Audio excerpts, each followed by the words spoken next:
Another aspect of the lucid dreaming practice that can be potentially negative is if you spend a long time lucid dreaming the night before, I'm talking like hours, is it can sometimes have the effect of making you feel a bit more tired the next day.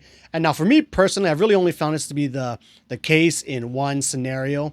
And this is something that probably only happens as you get more advanced in your practice. But what you begin to learn how to do is you can learn how to extend REM out longer than it would typically want to go, right? So we sleep in these generally like 90-minute chunks that consist of like light sleep, deeper sleep, and REM, right? And so when you can learn to prolong REM, it can keep you in that sleep cycle longer than you would have, and therefore wake up the next day feeling more tired.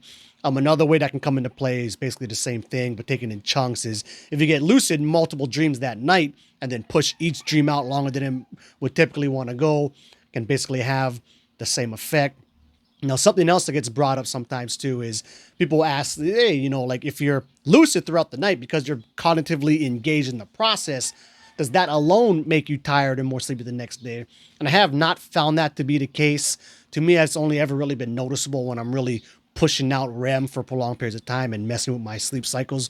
But yeah, so something to look out for, I guess, as you get more advanced in the practice. But typically, when you get those lucky nights of having hours spent lucid dreaming, the high and the excitement of the experience tends to offset whatever amount of sleepiness you might be feeling the next day.